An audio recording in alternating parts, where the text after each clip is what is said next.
All right, hello and welcome everybody to our second game between these two teams of the evening. We just had Primus casting solo to try to carry the team on his back, but he got some backup now.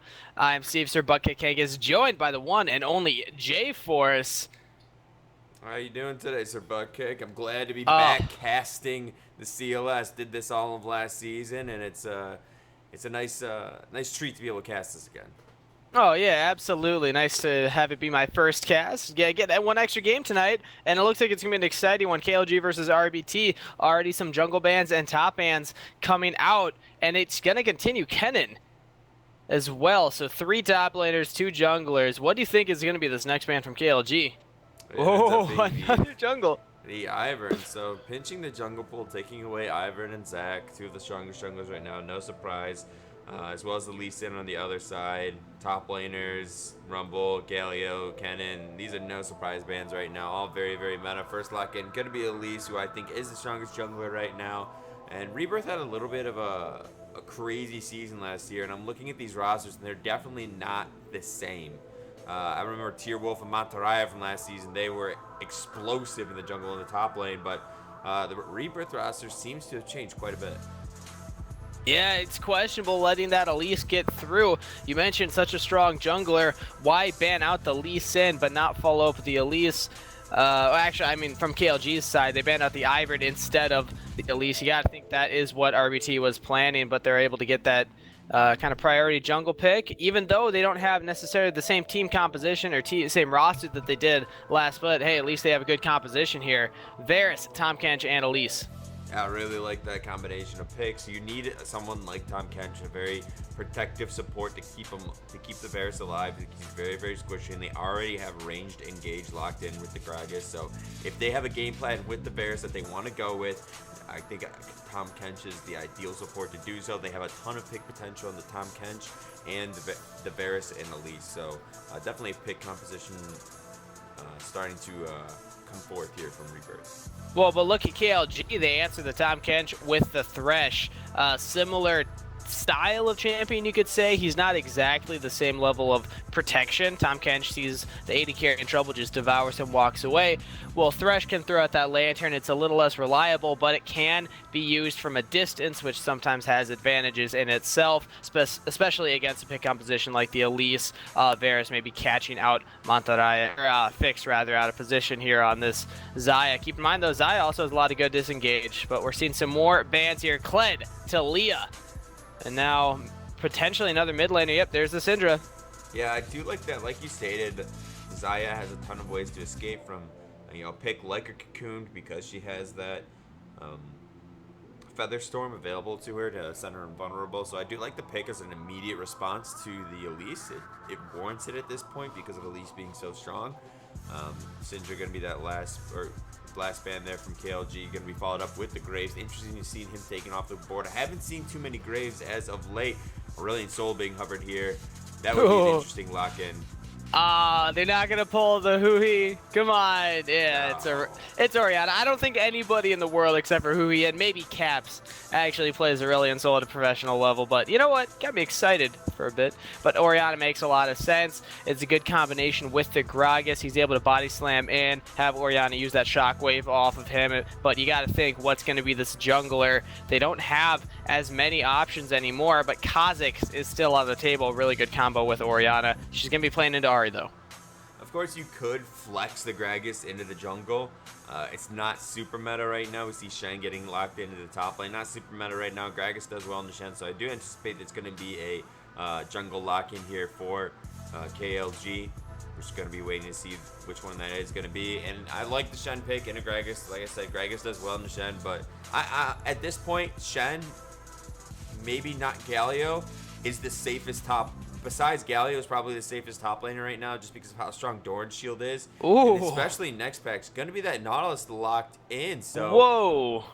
that That a is a Nautilus tanky top front lane. line. Yeah, that is one beefy front line. That's actually quite strong against the likes of the composition Rebirth have taken. They have a Varus, they have an Ahri who aren't especially adept at killing super tanky champions unless Varus decides to go with a very crit heavy Blade of the Rune King, which he has been going lately, but it takes a while for him to ramp up. He's not quite as good at killing those tanks because he can't keep as far of a distance with his auto attacks as something like a Caitlyn or have the just the complete shred of a Kog'Maw. So I do sort of like the response here. They have multiple ways to shut up the Shockwave there from Plugo, and Fix is gonna be very, very safe with a pseudo tank in the support role, a pure tank at the top, and jungle role. Well, think about this. It's not just two tank champions. It's also two tank champions that have incredible engage and peel. Not only will it be hard to see Rebirth jump onto the team of KLG, but also it's going to be difficult for them to zone off. As you mentioned, Varus, his auto attack range isn't that far. Yes, he has the Change the Corruption to kind of zone off members away from him. Tahm Kench can keep him alive, but if he's getting caught out consistently by this tank front line that can engage onto him, the Orianna Shockwave is going to be on members that are those tank members. I think that this Varus is going to have a really rough time. Ahri might be a little safer. She can Spirit Rush around, kind of use that CC, at least has the repel, but what does Varus have? Tahm Kench is going to have to stay right on top of him all game, or it's game over. Yeah, they need to keep that Varus alive if they want any hope of killing that front line. Once the Varus has those items, he's able to do so, especially with the passive on his W.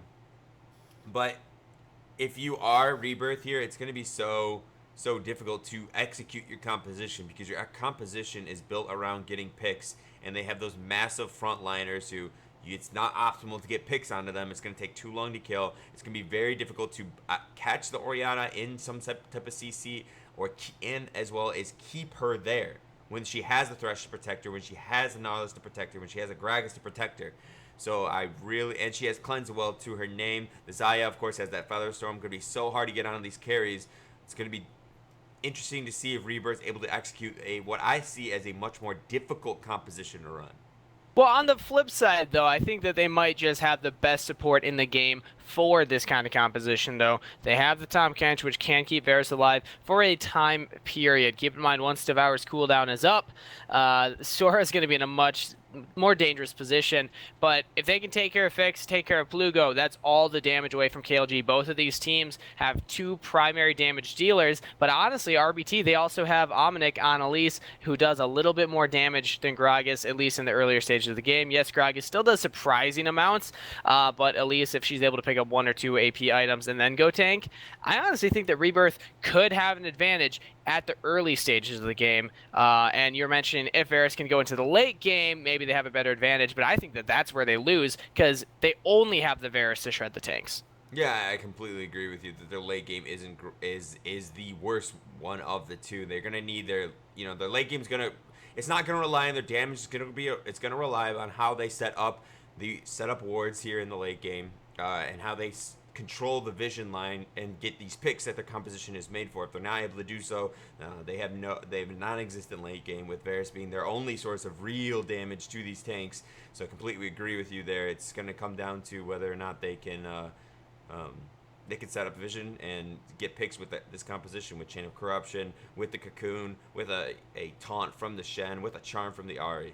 Well, another option is that Kiri just gets ridiculously ahead and fed. If this Ahri is able to get an early Rabadon's Void Staff, things like that, Ahri can shred through tanks if she's a full item ahead of them, but that's a big if. She's laning into an Orianna, which, yes, she technically has a minor advantage in this matchup. Most pros would agree that they would take the Ahri over the Orianna, but they also agree typically, unless you're going for this pick composition, the Orianna is going to be better in those 5v5 team fights. So it comes down to stylistic of play. How is KLG going to play the early game? How are they going to make sure that they can get to those later game 5v5 team fights and control around these objectives? Because that's what they have right now. Orianna, very good at controlling objectives.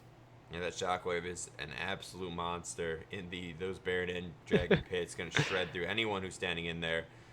As we are seeing an invade here from Omnic on the top side of the map.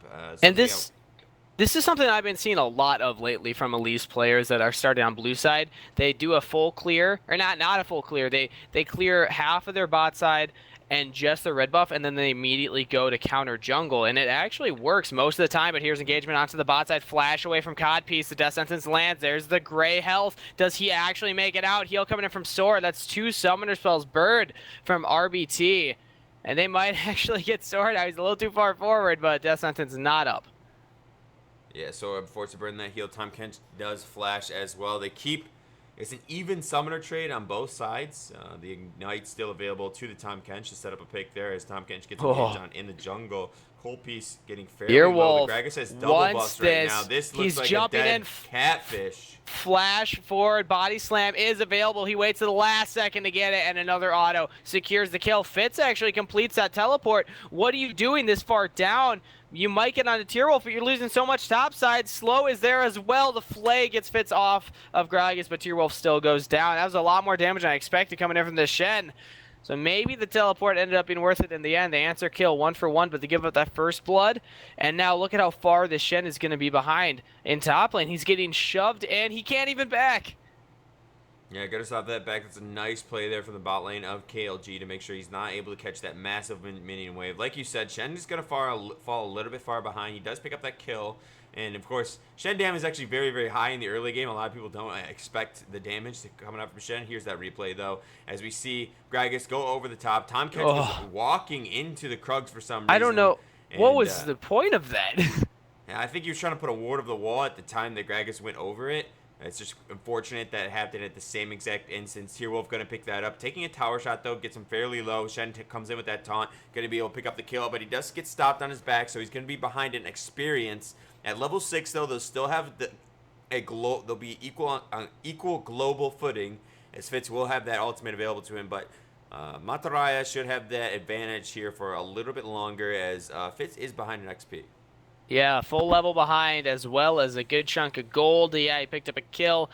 He backs, is able to actually get a fairly good back now that I'm looking at it. Ruby, Crystal, plus the longsword, plus the boots. But Montaraya's wave clear is going to be ridiculous with these 3 Doran's rings. Sora taking a good amount of damage. Omnic is in. They're jumping in onto Slow. Slow might not.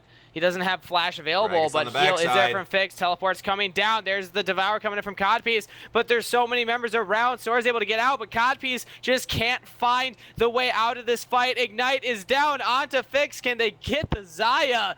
And Codpiece survived way longer than he should have there. Does fall in the end, though.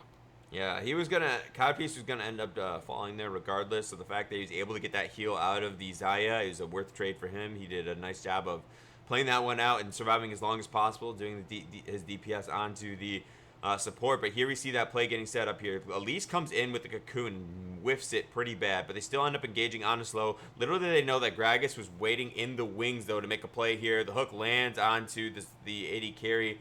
Sorrow, Codpiece does a nice job. Keep saving his AD carry by sidestepping that body slam. It's not quite enough, though, as Codpiece does fall here. Forces the heal out of Fix. That's going to be 1 for 0 for the bot lane of KLG, which is quite a bit ahead right now of the bot lane. Here comes Shockwave onto Kiri, but just not enough to actually secure the kill. Look at the Zari's health bar, so low, but Omnic was nearby as backup, so it would have been a 1-for-1 trade in the end, even if Kiri had gone down. And honestly, both of these teams making pretty big mistakes and capitalizing on each other's mistakes at the same time. Question being, what does it all mean at the end of the day? Which team actually has an advantage? KLG being ahead in gold, and also being the team that wants to make it to that later stage of the game. RBT's got to be making plays right now. I do like that the Ahri ended up picking up the kill. You talked about it earlier. The mid-game damage is really going to rely on her getting ahead of this Orianna, which she's doing right now, very slightly, being down 8 CS, but with an additional kill into her pocket. So if I'm KLG here, I'm happy with the position I'm in, and if I'm Rebirth, it's not the end of the world what's going on. The bot lane is unfortunate right now, as you have the Varus a little bit behind, and he is sort of he needs to be able to do damage here in the mid game. The build with the Blade of the Rune King will guarantee that once he gets that item, he will start doing a little bit of damage.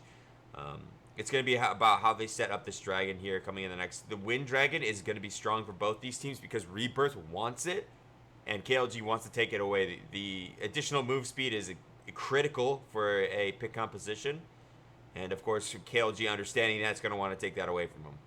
And also really strong Dragon for Tom Kench in particular as a support, and Thresh. I mean, they're both supports that are really good at getting their carries out of tough situations. Well, what's the best way to do that? You run really fast towards your AD carry. Tom Kench with that extra movement speed is definitely going to be able to get Sora out of those tricky situations, which might allow Sora to play a little more aggressive, go for that last farm when otherwise he wouldn't feel safe to do it, and that's how he gets back into the game, as he's about 20 CS behind Fix at the moment. Yeah, he has a kill participation, but so does the Zaya, and his bot lane is not going how I initially expected it to. Yeah, I think that Fix and Slow are just outplaying Sora and Codpiece right now. The early kill onto Tom Kench from Tier Wolf, just setting up those plays down there in the bot lane, really hurt the composition of Rebirth, because Tom Kench is so good at roaming. Once he hits 6, he's so far behind right now. Not even 6 here at 9.5 minutes.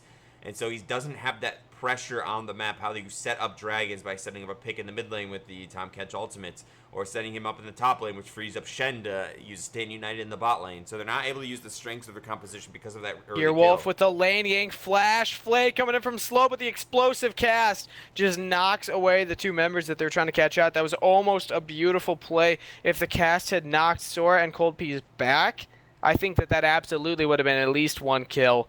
But instead, it's just a flash blown by Cold Piece. Codpiece. Still not level 6, though. Still not level 6. He's going to be able to suck up that mini wave here. As we are seeing a dive here in the top lane. 3-man. Butters!